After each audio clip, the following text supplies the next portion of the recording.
Hello दोस्तों, आज के इस वीडियो में हम लोग केक शॉप मैनेजमेंट सिस्टम के प्रोजेक्ट को तैयार करने जा रहे हैं और हम ये cake shop management system Java swing, my SQL database और नेटबीन्स आईडीई की हेल्प से बनाएंगे। पूरा कोड जावा के ऊपर होगा और इसका डेटाबेस माईसीक्वल के साथ कनेक्ट होगा, जिसके अंदर हम टेबल्स में डेटा स्टोर भी करेंगे और रिट्रीव भी करेंगे और साथ में सारा काम हम लोग नेटबीन्स के ऊपर कर रहे होंगे। तो आप सब दोस्तों से रिक्वेस्ट है कि ट्यूटीफाई के चैनल को सब्सक्राइब कर लीजिए और ऐसी बहुत सारे वीडियोस और आने वाले हैं। तो without wasting any time, just click on the subscribe button and hit the bell button for sure to get all the notifications.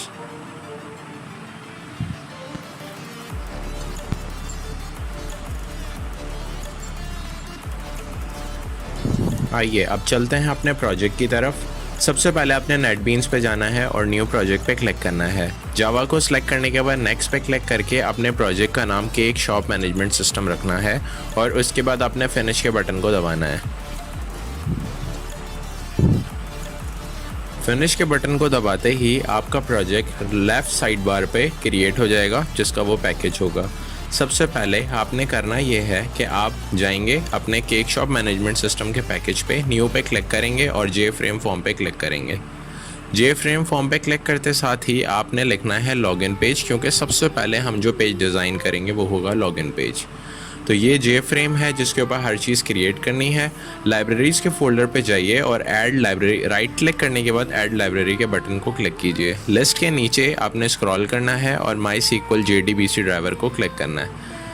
याद रहे कि जो लोग अपाची नेटबीन्स यूज़ कर रहे हैं, मीन्स नेटबीन्स 12, उनको जार फाइल में माई सीक्वल को रखना है और जो लोग उससे नीचे वर्जन यूज़ करते हैं वो मेरी वीडियो को पूरी तरीके से फॉलो कर सकते हैं। सबसे पहले हम लेबल को ड्रैग करके अपने जे फ्रेम पर लाएंगे ताकि हम कोई भी हेडिंग्स वगैरह यहाँ पर लिख सकें, क्योंकि जे लेबल हमें टेक्स्ट का काम करने के लिए हेल्प प्रोवाइड करता है। राइट क्लिक करें और सबसे पहले ऑप्शन एडिट टेक्स्ट पे क्लिक करके अपना टेक्स्ट जो भी रखना है वो रख दीजिए। जैसे कि मुझे अब यहाँ लॉगिन पेज रखना था तो मैंने यहाँ पर रखा। मैंने एक और लेबल लिया ताकि मैं यहाँ पर एक लोगो को रख सकूँ। तो जे लेबल ड्रैग करने के बाद उसके ऊपर राइट क्लिक कीजिए और उसके बाद आपने आइकन पे क्लिक करके यहाँ पे एक्सटर्नल फाइल पे आना है। मेरे ख्याल में मैंने अपनी इमेज को इस फोल्डर में रखा है और मैंने ये गलत इमेज उठा ली। मैं वापस से करने की कोशिश करता हूँ। सबसे पहले आपने करना ये है कि आपने राइट क्लिक करना है। मैं पहले चेक कर लूँ कि किस फोल्डर में कौन सी इमेज मुझे यहाँ पे अपलोड करनी है। तो हम यहाँ पर एडमिन 11 के नाम से इमेज रखेंगे। आइकन के ऑप्शन पे क्लिक करें, एक्सटर्नल इमेज को टिक करें और इसके बाद इंपोर्ट टू प्रोजेक्ट पे क्लिक करें। जो भी आपकी फ़ाइल है इमेज की सूरत में से 2 दफ़ा क्लिक कीजिए और ओके करके इसे क्लोज़ कर दीजिए और इस तरीके से आपकी जे फ्रेम के ऊपर पिक्चर आ जाएगी। लॉगिन पेज की हेडिंग को in between middle of the J frame रखने की कोशिश कीजिए और इसका टेक्स्ट डेकोरेशन बोल्ड और इसका साइज़ 36 करके मेरे ख्याल में font size times new Roman रख लीजिए ताकि हेडिंग लगे। यहाँ से आप कलर इसके चेंज कर सकते हैं और ओके करने से इस हेडिंग का कलर चेंज हो गया। इसी तरीके से अब हम लोग कुछ और भी टेक्स्ट लिखने की कोशिश करेंगे। तो मैंने जे लेबल लिया और यहाँ पे हम लोग लिखेंगे लॉगिन क्रेडेंशियल्स।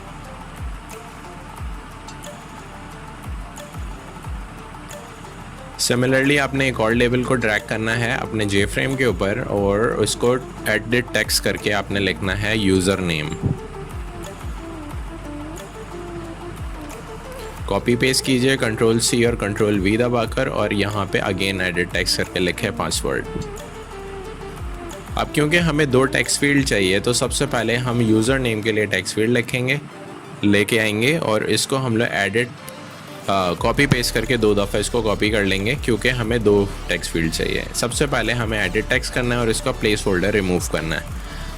तो इस टेक्स्ट फील्ड का प्लेस होल्डर एडिट टेक्स्ट से रिमूव हो चुका है। अब आपने जो नेक्स्ट काम करना है वो ये है कि थोड़ा सा इसे अलाइन कर लें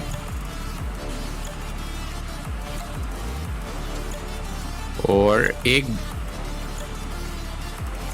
बटन आप ड्रैग करके इस जे फ्रेम के ऊपर लेके आ जाएं। तो ये जे बटन हमारा ड्रैग होके फ्रेम पे आ गया। इसको भी एडिट टेक्स्ट करके इस बटन का जो टेक्स्ट है उसको लिख दें लॉगिन। थोड़ा सा मैं फ्रेम के साइज़ को छोटा कर लेता हूँ और सबसे पहले मैं वेरिएबल्स के नेम चेंज कर देता हूँ जो आपके फील्ड के होंगे। यूज़र नेम के लिए हमने यूज़र रखा और पासवर्ड के लिए हम लोग पास रखेंगे PASS, राइट। अब सबसे इम्पोर्टेंट चीज़ ये है कि क्योंकि आपका सब क्रिएट हो चुका तो अब आपने XAMPP कंट्रोल पैनल पे जाना है। अगर आपके पीसी में XAMPP कंट्रोल पैनल नहीं है तो डिस्क्रिप्शन के अंदर लिंक मौजूद है, आप वहाँ से इंस्टॉल कर सकते हैं। आपने अपाची और MySQL के बटन को स्टार्ट करना है। यकीन से इन दोनों चीज़ों को स्टार्ट कर लीजिएगा क्योंकि इसके बगैर ये काम नहीं कर सकेगा। क्रोम ब्राउज़र पे जाइए और लोकल होस्ट /dashboard और /phpMyAdmin पे क्लिक कीजिए। इससे आपका ये डैशबोर्ड एक्सेस होगा। न्यू लेफ़्ट साइड बार पे आएगा, वहाँ पे आप क्लिक करें। इससे डेटाबेस क्रिएट हो सकता है।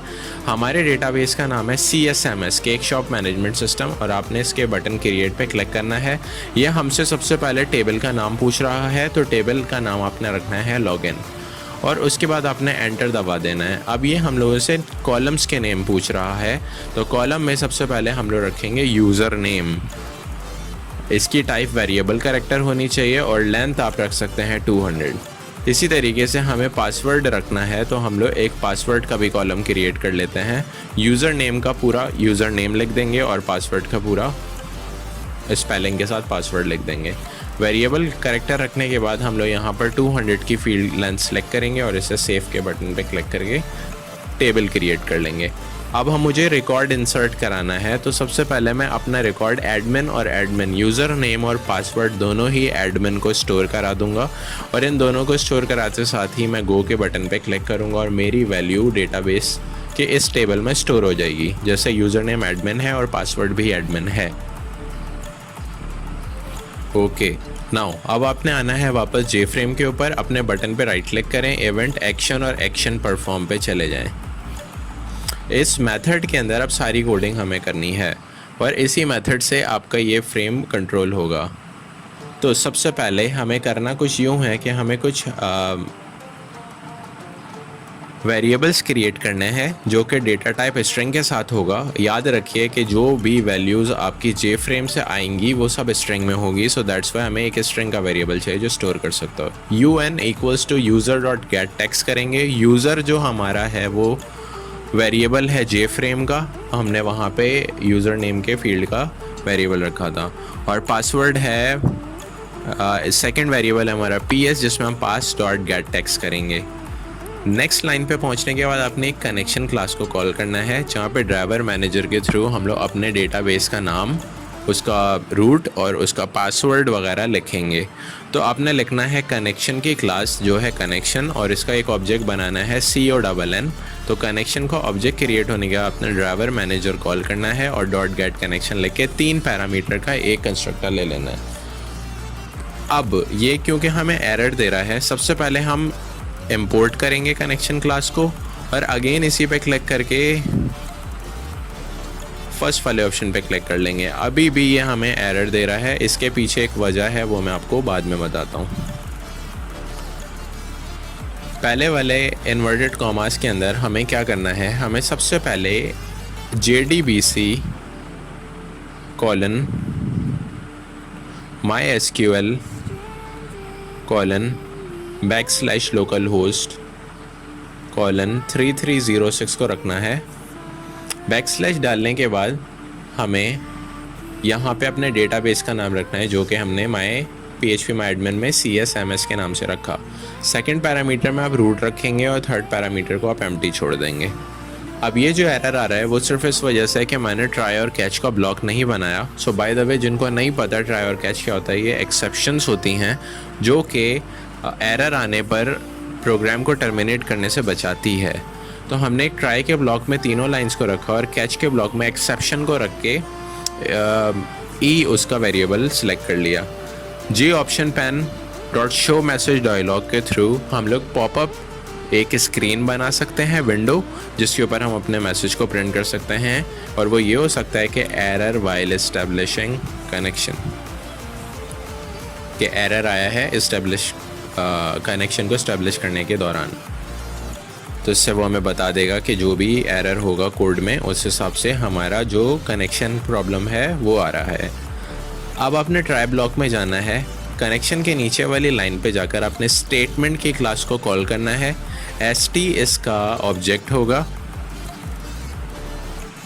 अगेन इसको भी आप इंपोर्ट कर लें और इंपोर्ट करते साथ आपका एरर रिमूव हो जाएगा। नाउ अब तीसरे लाइन में आने के बाद आपने क्वेरी लिखनी है, जो क्वेरी आपकी डेटा रिट्रीव करेगी टेबल से। तो हमने SQL के नाम से एक वेरिएबल बनाया जिसके अंदर एक स्ट्रिंग के अंदर एक क्वेरी रखी, select static from login. Login हमारा टेबल का नाम है, जो डेटाबेस के अंदर पहला टेबल हमने बनाया था। नेक्स्ट लाइन पे जाएं, रिजल्ट सेट के क्लास को कॉल करें, इसके ऑब्जेक्ट का नाम RS रखें और इक्वल्स टू करने के बाद st.execute अपडेट कर दें, सॉरी एग्जीक्यूट क्वेरी कर दें और SQL का वेरिएबल इसके पैरामीटर में पास करवा दें।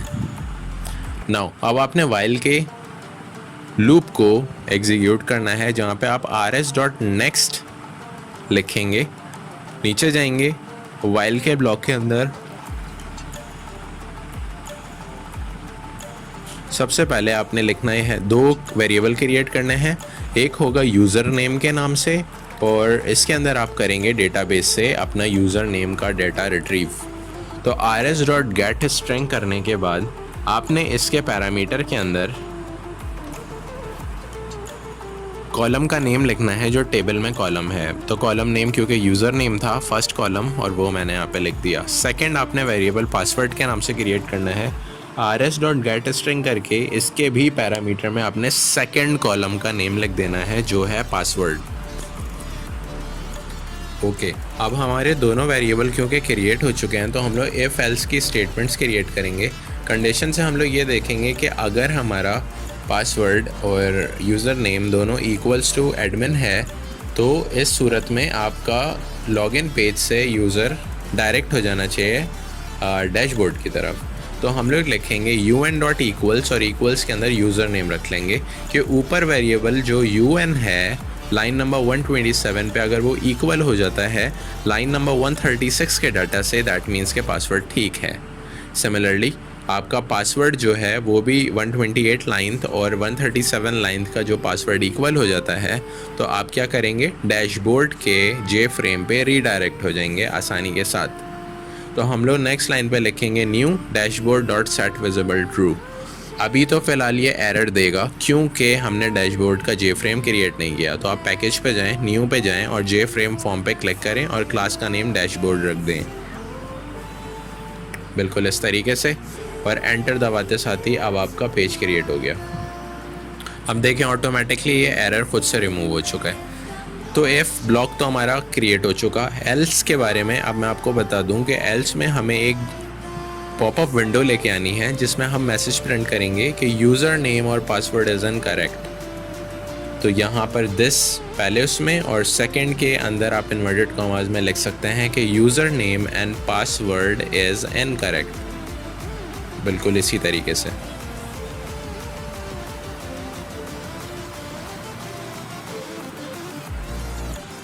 कंट्रोल एस करके इसे सेव कर लें और अब रन फाइल करके चेक करते हैं कि ये आया कि चल भी रहा है या नहीं।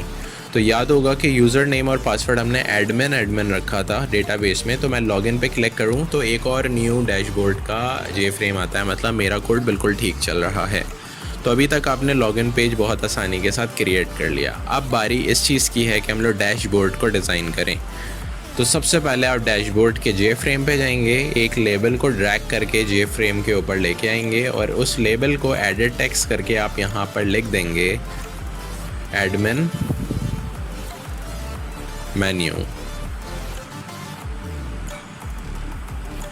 अब आपको कुछ बटन्स की ज़रूरत है क्योंकि इस बटन के थ्रू आपने दूसरे पेजेस पे जाना है। ये एक मेन्यू पेज है तो आपको बटन्स की ज़रूरत पड़ेगी। तो हम लोग सबसे पहले बटन जे बटन को ड्रैग करेंगे, इसको एडिट टेक्स्ट करके लिखेंगे ऐड प्रोडक्ट। इसी तरीके से कॉपी पेस्ट करेंगे, दूसरा बटन उसके नीचे रखेंगे और इसका नाम रखेंगे product report. Similarly copy paste करेंगे, इसको भी एडिट टेक्स्ट करेंगे और एडिट टेक्स्ट करने के बाद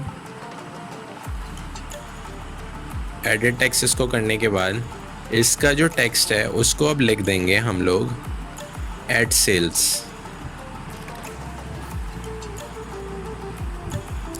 ना अब आपने कॉपी पेस्ट अगेन करना है, उसके बाद हम नेक्सस पे आएंगे और ऐड सेल करने के बाद आप इसका नाम रखेंगे सेल्स रिपोर्ट। ये सारे बटन क्रिएट करने के बाद आपको लास्ट बटन चाहिए जो आपको लॉग आउट करवाएगा इस सिस्टम से। तो अब आपने इसका टेक्स्ट एडिट करके लिख देना है लॉग आउट एंड एग्जिट।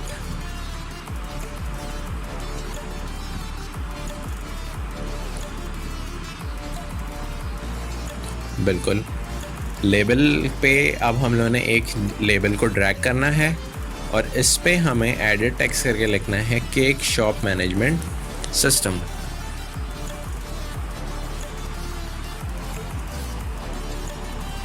इसी को मैं कॉपी पेस्ट कर लेता हूँ नीचे की तरफ और सबसे पहले मैं इसे एडिट टेक्स्ट करके इसमें जो हेडिंग है वो लिखूँगा एडमिन डैशबोर्ड।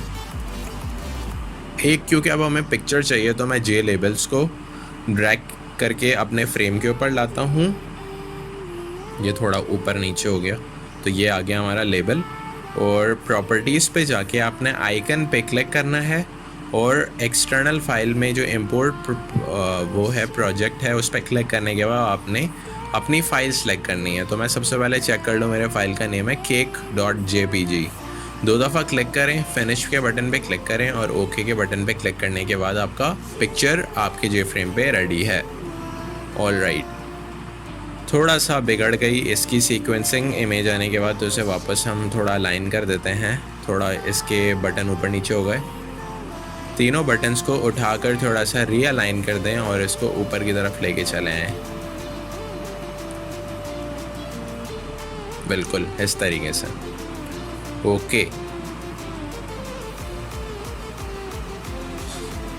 ऑल राइट, अब आपको क्या करना है, आपको थोड़ा सा जे फ्रेम बड़ा हो गया है, इसको रीसाइज़ कर दें थोड़ा। आपने सारी चीज़ें माउस के गेम पे खेलनी है, मतलब आपको कोई भी चीज़ इतनी मुश्किल नहीं है, बहुत आसानी से हर चीज़ इजीली हैंडल हो सकती है। तो अब हम लोग करेंगे कि सारे पेजेस अब क्रिएट करते हैं, जितने नंबर ऑफ़ बटन्स हैं उस हिसाब से उतने ही नंबर ऑफ़ पेजेस होंगे। सबसे पहले आपने जे फ्रेम को क्रिएट किया और यहाँ पे इसका नेम रखा ऐड प्रोडक्ट का। राइट, तो ऐड प्रोडक्ट के नाम से हमारा एक पेज ऐड हो चुका है और अब हमें करना ये है कि डैशबोर्ड पे जाना है। सेकंड जो हमें पेज क्रिएट करना है वो है प्रोडक्ट रिपोर्ट। तो एक जे फ्रेम एक और हमने क्रिएट किया और यहाँ पे लिखा प्रोडक्ट रिपोर्ट।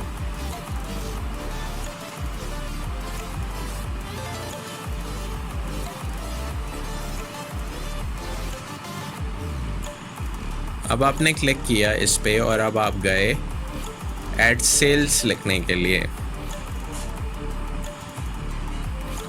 ऐड सेल्स लिख लेने के बाद आपने एक और पेज को क्रिएट किया जिसका नाम होगा सेल्स रिपोर्ट।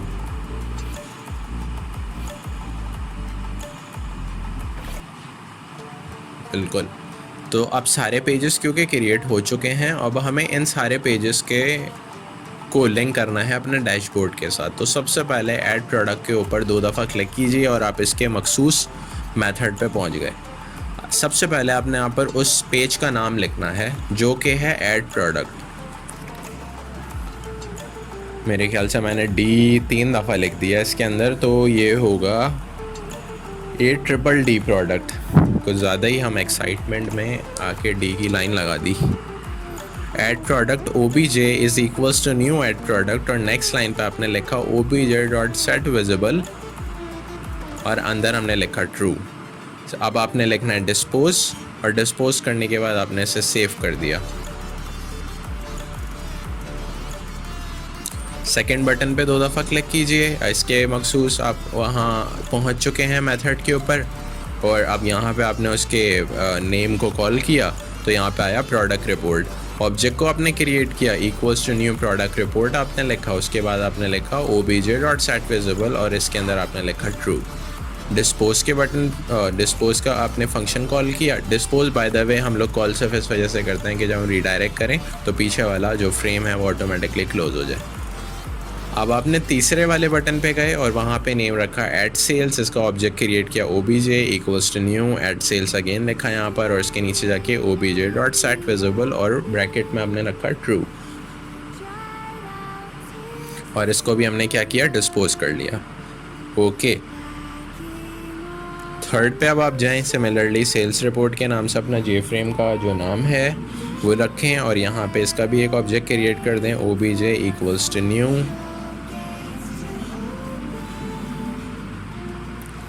सेल्स रिपोर्ट का नेम आएगा यहाँ पर और इसके नीचे हम लिख देंगे obj dot set visible true.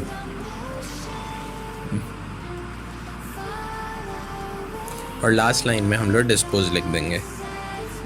तो अब सारे पेजेस क्योंकि लिंक हो चुके हैं आपके डैशबोर्ड के साथ, सिवाय लॉग आउट के, तो लॉग आउट के लिए हमें सिर्फ करना इतना है कि जो लॉगिन का पेज है उसको हमें यहाँ पे कॉल कर लेना है। तो login page obj equals to new login page और नीचे जाके अगेन आपने obj dot set visible true कर लेना है।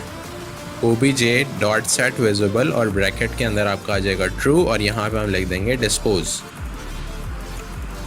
ऑल राइट, अब तो सारे बटन्स हमारे अपने अपने फ्रेम से कनेक्ट हो चुके। तो अब हमें एक बार चेक कर लेना चाहिए कि आया कि सही काम भी कर रहा है कि नहीं। रन फाइल आपने किया डैशबोर्ड पे, फर्स्ट बटन को क्लिक किया और आप आसानी से पहुंच गए अपने डैशबोर्ड के पास, सॉरी ऐड प्रोडक्ट के पेज के पास। तो अब ऐड प्रोडक्ट का जो फ्रेम है हम उस पे गए। सबसे पहले आपने लेबल को ड्रैग किया, एक हेडिंग हम यहाँ पे क्रिएट करेंगे जिसका नाम होगा प्रोडक्ट रिपोर्ट, प्रोडक्ट मैनेजमेंट ज़्यादा बेहतर है। तो प्रोडक्ट मैनेजमेंट हमने यहाँ पर लिखा और इसके बाद हमने इसको एडिट टेक्स्ट किया। एडिट टेक्स्ट करने पे हमें जो सबसे पहले अपना टेक्स्ट रखना है वो है प्रोडक्ट आईडी। प्रोडक्ट आईडी के बाद आपने इसको कॉपी पेस्ट करना है, नीचे जाना है और एडिट टेक्स्ट करके लिखना है प्रोडक्ट नेम। और अब इसको कॉपी पेस्ट करके नीचे कर लेते हैं। अब आपने जो कि एडिट टेक्स्ट करना है वो होगा आपका cost per unit. Cost per unit रख लेने के बाद आपको नेक्स्ट जो टेक्स्ट चाहिए वो होगा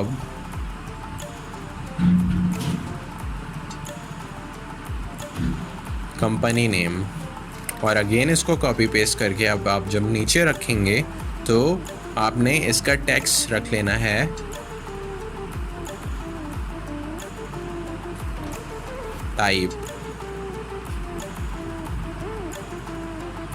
टाइप के बाद अब आपने नीचे टेक्स्ट पे रखना है एडिट टेक्स्ट करके डिस्क्रिप्शन। तो दोस्तों आप लोग अगर इंडिया से हैं और अगर आप लोग पाकिस्तान और बांग्लादेश से हैं तो प्लीज़ बताइए कि आप कहाँ से बिलोंग करते हैं और अभी तक आपको ट्यूटोरियल कैसा लग रहा है।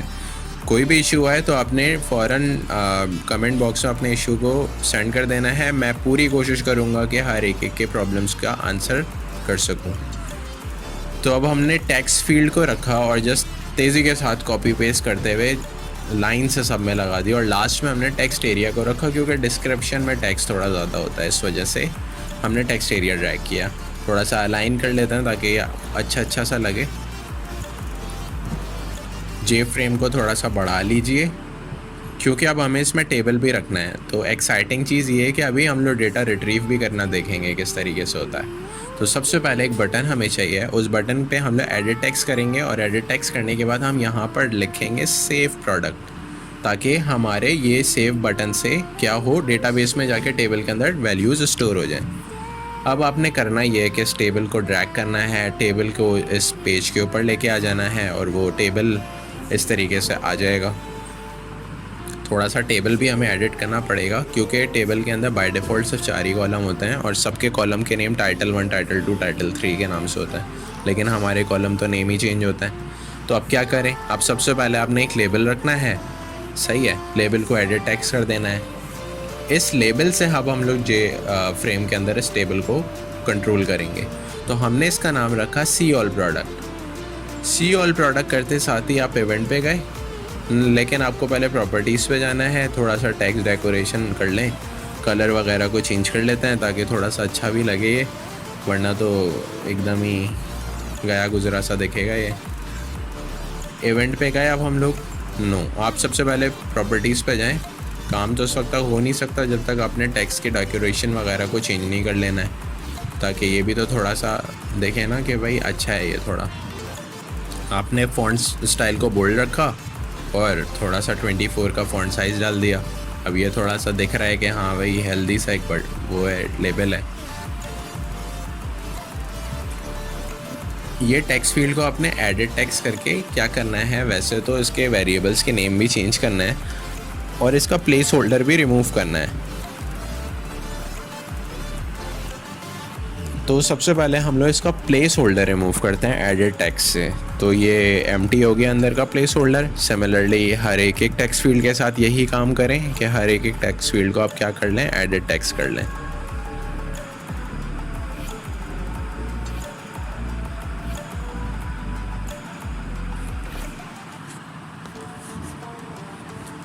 ओके, आपने टेबल पे राइट क्लिक किया, प्रॉपर्टीज़ पे आप गए और यहाँ पे आपका जो है सबसे पहला टाइटल 1, इसको आपने क्या किया, चेंज किया। आईडी पहला नाम रखा, कॉलम का दूसरा नेम यहाँ पे आएगा प्रोडक्ट नेम। अच्छा, कॉलम के सारे नेम बिल्कुल वही रखना है जो आपके फील्ड के टेक्स्ट हैं। जैसे आप देख रहे हैं बिल्कुल टेबल के बराबर में जो cost per unit, company name, type, description है, मैं उतने ही नंबर ऑफ़ कॉलम्स भी क्रिएट करूँगा यहाँ पर। तो कॉस्ट के बाद अब आपने रखना है कंपनी। अब क्योंकि यहाँ पे ख़त्म हो गया तो आपने इंसर्ट के बटन पे क्लिक किया 2 दफ़ा और 2 कॉलम्स एडिशनली आ गए। तो हमने टाइप रखा और डिस्क्रिप्शन के अंदर नल हटा के आपने डिस्क्रिप्शन का नेम यहाँ पर रख दिया। अब ये आपके कॉलम के नेम सेट हो गए। क्लोज के बटन पे क्लिक करें और सारे कॉलम्स खुद से ऐड भी हो गए और नेम भी सबके चेंज हो गए।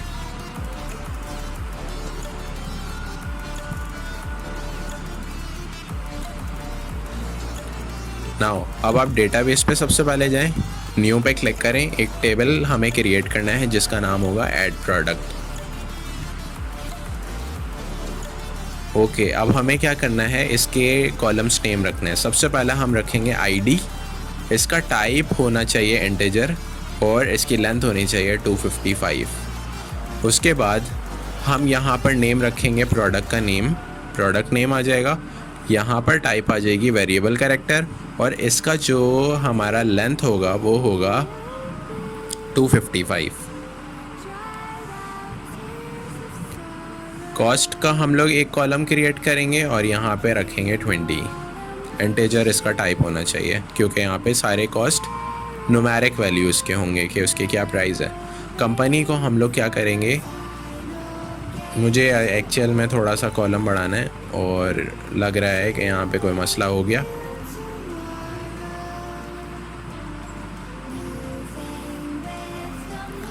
मैं ज़रा एक बार चेक कर लूँ कि ये क्या कर रहा है।